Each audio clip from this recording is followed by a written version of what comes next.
الله الرحمن الرحيم وعن أبي هريرة رضي الله تعالى عنه قال قال رسول الله صلى الله عليه وسلم أتاني جبريل فأخذ بيدي فأراني باب الجنة الذي يدخل منه أمتي۔ مشکات شریف کی 6033 نمبر حدیث ہے۔ حضرت ابو ہریرہ رضی اللہ تعالیٰ عنہ فرماتے ہیں کہ رسول اللہ صلی اللہ علیہ وسلم نے فرمایا،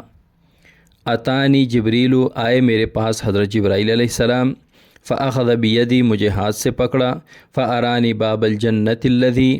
اور مجھے جنت کا وہ دروازہ دکھایا، یدخل منہ امتی، جس سے میری امت جنت میں داخل ہوگی۔ یعنی حضرت جبرائیل علیہ السلام نے مجھے ہاتھ سے پکڑا اور جنت کا وہ دروازہ مجھے دکھایا جس سے میری امت جنت میں داخل ہوگی۔ یا تو یہ معراج کا واقعہ ہے یا کسی اور موقع کا واقعہ ہے۔ فقال ابو بکر، حضرت ابو بکر صدیق رضی اللہ تعالیٰ عنہ نے فرمایا، عرض کی، یا رسول اللہ، اے اللہ کے رسول، وددت انی کنت معک، میری یہ خواہش ہے، میں یہ چاہتا ہوں کہ کاش میں آپ کے ساتھ ہوتا،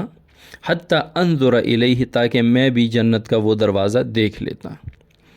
فقال رسول اللہ صلی اللہ علیہ وسلم، اما انک یا ابا بکر، آپ اے ابو بکر آگاہ رہو، اے ابو بکر، کہ آپ اول من يدخل الجنت من امتی، آپ میری امت میں سب سے پہلے جنت میں داخل ہوں گے۔ یعنی حضرت ابوبکر صدیق رضی اللہ تعالیٰ عنہ نے صرف یہ خواہش ظاہر کی کہ کاش میں بھی وہ جنت کا دروازہ دیکھ لیتا۔ رسول اللہ صلی اللہ علیہ وسلم نے گویا کہ فرمایا کہ آپ صرف دیکھنے کی بات کرتے ہیں، میں اس سے بڑی خوشخبری آپ کو سناتا ہوں کہ آپ اس جنت کے دروازے میں داخل بھی ہوں گے اور پوری امت میں سب سے پہلے داخل ہوں گے جنت کے دروازے سے۔ تو اس سے بھی حضرت ابوبکر صدیق رضی اللہ تعالیٰ عنہ کی افضلیت، اولیت، اولویت، یہ تمام چیزیں اس سے ثابت ہوتی ہیں، کیونکہ اگر ابوبکر صدیق رضی اللہ تعالیٰ عنہ